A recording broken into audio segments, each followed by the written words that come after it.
کہیں وہ پلٹ نہ پڑے۔ چلی نے بے صبری سے کہا، کیا انتظام کرو گے؟ ایک لڑکی نے پوچھا۔ تم چپ بھی رہو، چلی نے کہا، جو کچھ کرتی ہے کرنے دو، نہیں ٹھہرو، بتا ہی دو انہیں۔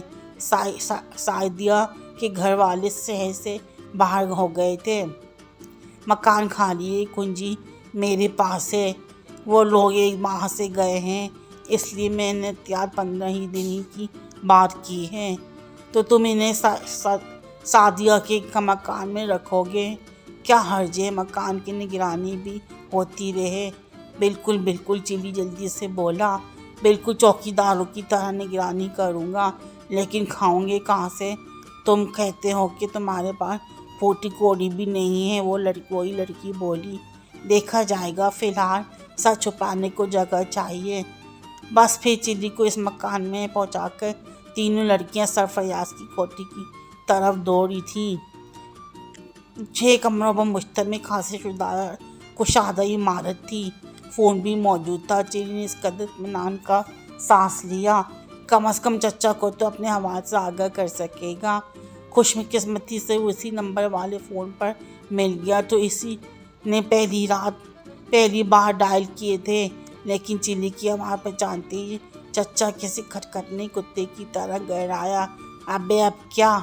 اپنی قبر میں مجھے ساتھ لے جائے گا؟ دوسری طرف سے آواز آئی۔ چلی کانپ گیا، کیونکہ چچا کے علاوہ کوئی ایسا نہیں تھا۔ اس گھرانے سے بھی واقف ہوں، تمہارے سسرال والوں سے زیادہ مالدار ہیں وہ لوگ۔ اچھا تو پھر اگر وہ لڑکی ضد پر آ گئی تو قصہ تول پڑ لے گا۔ سوال تو یہ ہے کہ اس وقت میں کیا کروں؟ 15 دن تو سوشلسٹ ہی بن کر نکال لے جاؤں گا۔ وہ لڑکی فاقہ کیسی ہے؟ کافی مردانہ انداز والی ہے، مطلب یہ ہے کہ وہ کسی حد تک تمہارے ساتھ دے سکے گی۔ اور چچا کام کی بات بھی کرو، لڑکی پر تکیہ نہیں کر سکتا۔ مالی پوزیشن کیا ہے تمہاری؟ صرف 4 روپے 62 پیسے جیب میں پڑے ہیں، انہیں بھی خراج کر دے۔ کیا مطلب؟ 2-4 فاقوں کے بغیر تجھے عقل بھی نہیں آئے گی فرزند؟ کیا بھی اور عقل چاہیے؟ جس فون پر بات کر رہا ہے اس کا نمبر نوٹ کرا دے، اگر تھوڑی دیر بعد کچھ سوچ سکا تو مطلع کر دوں گا۔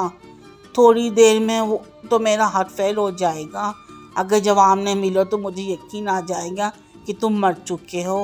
بہرحال نمبر نوٹ کراؤ۔ چلی نے حسب اطاعت اس انسٹرومنٹ پر لکھے ہوئے نمبر چچا کو نوٹ کرائے تھے اور چچا نے دوسری طرف سے سلسلہ منتقل کر دیا تھا۔ اب کیا کرے؟ وہ سر پر ہاتھ رکھ کر سوچنے لگا، پتہ نہیں اس کے بعد ناہید پر کیا گزری ہو، کیوں نہ اس سے فون پر رابطہ کیا جائے۔ نمبر ڈائل کیے، کسی ملازم نے کال ریسیور کی تھی۔ چلی نے اپنا نام بتا کر ناہید سے ملنے کی خواہش ظاہر کی۔ او ڈیئر، کہاں سے بول رہے ہو؟ کیا حال ہے تمہارا؟ مجھے یقین ہے کہ گھر پر نہیں ہو اس وقت۔ تم ٹھیک سمجھی، مجھے میری مرضی کے خلاف کوئی ہلا بھی نہیں سکتا۔ میں نے شاہدہ کا منصوبہ ناکام بنا دیا، چلتی جیپ سے چھلانگ لگا دی تھی۔ کہیں چوٹ تو نہیں آئی میری جان؟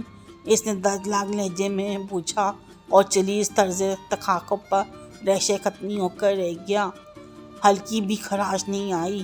اس نے کہا، اب تو تم پر فخر کر سکوں گی، لیکن ہو کہاں؟ ایک دوست کے گھر سے بات کر رہا ہوں، میرے پاس آ جاؤ۔ یہ اب محسوس کر رہی ہوں جیسے میری اوجار زندگی کو تمہارا انتظار تھا۔ ذرا 1 دن اور انتظار کرو، شاہدہ کے ہاتھوں تمہاری توہین برداشت نہیں کر سکوں گا۔ ارے اسے بھول جاؤ، اب تو ادھر کا رخ کر کے دیکھے، زندہ واپس نہ جا سکے گی۔ میں سخت شرمندہ ہوں میری وجہ سے۔ ارے ختم بھی کرو، کیا رکھا ہے ان باتوں میں؟ تمہارے لیے تو میں سارے زمانے سے ٹکرا سکتی ہوں میرے محبوب۔ اے اللہ رحم کر مجھ پر، اس نے دل میں کہا، پھر ماؤتھ پیس میں بولا، ایسا ہی کچھ مجھے بھی محسوس ہو رہا ہے۔ تقدیر کے چکر نے شاہدہ کے جال میں پھنسا دیا، ورنہ میرے خوابوں کی تعبیر تو تم ہو۔ اب زیادہ نہ تڑپاؤ، آ جاؤ۔ ناہید کر رہی تھی، آج نہیں کل کسی وقت۔ فون نمبر بتا دو مجھے۔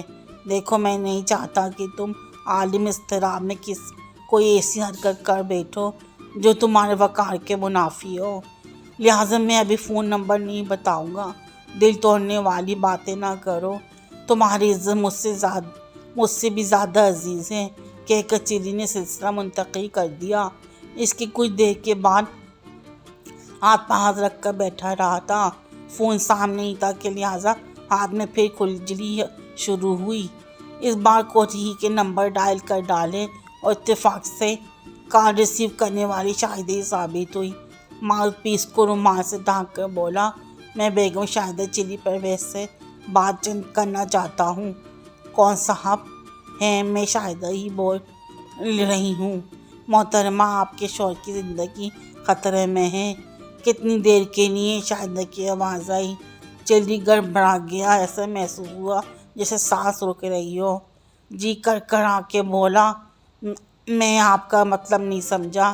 میں یہ جاننا چاہتی ہوں کہ خطرے کی مدت کتنی ہے؟ جب تک آپ 10,000 روپے نہ فراہم کر دیں۔ یعنی میرے شوہر کے اور تم 10,000 روپے چاہتے ہو، یہی بات ہے؟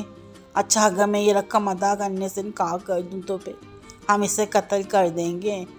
بہت بہت شکریہ، تم نے میری ایک بڑی مشکل آسان کر دی۔ میں ایک پیسہ بھی نہیں دے سکتی۔ چلی کا ذہن جھنجھنا اٹھا۔ ہیلو، دوسری طرف سے شاہدہ کی آواز آئی۔ ہیلو، چلی کو اپنی آواز کسی اندھے کنویں سے آتی معلوم ہوئی تھی۔ البتہ ایک کام کے اور صرف 2,000 روپے دے سکوں گی۔ کس کام کے اور؟ اس کی لاش آج ہی پولیس کے ہاتھ آ جائے۔ چلی نے بکھرا کر ریسیور کرے دل پر رکھ دیا۔ ٹھنڈا پسینہ سارے جسم سے ٹوٹ پڑا۔ دونوں ہاتھوں سے کلیجہ تھامے بیٹھا رہا۔ خدا کی پناہ، یہ بیوی ہے جو اس طرح بیوہ ہونے جانے پر تلی بیٹھی ہے۔ اچانک فون کی گھنٹی بجی اور وہ اچھل پڑا۔ شاہد چچا کی کال ہے، اس نے سوچا، کوئی عمدہ سی تدبیر سوچ گئی ہوگی۔ جھپٹ کر ریسیور اٹھایا اور ماؤتھ پیس میں بولا، ہیلو، خیریت اسی میں ہے کہ گھر واپس آ جاؤ۔ دوسری طرف سے شاہدہ کی آواز آئی۔ یعنی کہ چلی کا رہ گیا، یعنی کہ ان تینوں میں سے ایک سوشلر نہیں تھی۔ شاہدہ کی آواز آئی۔ خدا غارت کرے ان لڑکیوں کو، چلی ہانسا ہو کر بولا۔ خود یہ بہکایا مجھے اور خود ہی جا کر جوڑ بھی دیا۔ بکواس بند کرو، چپ چاپ گھر چلے آؤ۔ کیا یہ مکان کھلا چھوڑ دوں؟ چابی فاخرہ کے پاس ہے۔ میں کچھ نہیں جانتی، اگر 1 گھنٹے کے اندر گھر نہ پہنچے تو پھر دیکھنا اپنا حشر۔ فاخرہ سے کہو کہ مکان سنبھالنے میں چلا آؤں گا۔ میں نہیں جانتی کہ فاخرہ کس وقت کہاں ہے، تو پھر میں کیا کروں؟ میں نہیں جانتی۔ اچھا کچھ کرتا ہوں۔ یقین جانو کہ انہی تینوں نے مجھے یہ پٹی پڑھائی تھی۔ تم تو جانتی ہو میں کتنا بے وقوف ہوں، اچھی طرح جانتی ہوں۔ شاہدہ کی آواز آئی اور سلسلہ منقطع ہو گیا۔ خدا بندہ، اب کیا کروں؟ چلی نے کہا اور ریسیور کے دل پر رکھ کر دونوں ہاتھوں سے سر پیٹنے لگا۔ کچھ سمجھ میں نہیں آ رہا تھا کہ کیا کرنا چاہیے۔ شاہدہ کے ہاتھ لگا تو درگت ہی بن جائے گی۔ خدا غارت کرے اس لڑکی کو جس نے شاہدہ کو اصلی واقعے سے آگاہ کر دیا۔ بیچاری فاخرہ تو اپنی دانست میں ہمدردی ہی تھی۔ آخر شاہدہ کیا کرے گی؟ اگر 1 گھنٹے کے اندر گھر نہ پہنچا، پہلے یہ کم بے عزتی ہوتی تھی، پھر اس نے آخر کار چچا کو گالی دینی شروع کر دی تھی۔ آخر وہ مردود جس کی داڑھی کے پیچھے نہ پڑتا تو مزے میں زندگی گزر رہی ہوتی۔ نہ باپ خرچہ بند کرتا، نہ وہ پوری طرح چچا کے پندے میں پھنس جاتا۔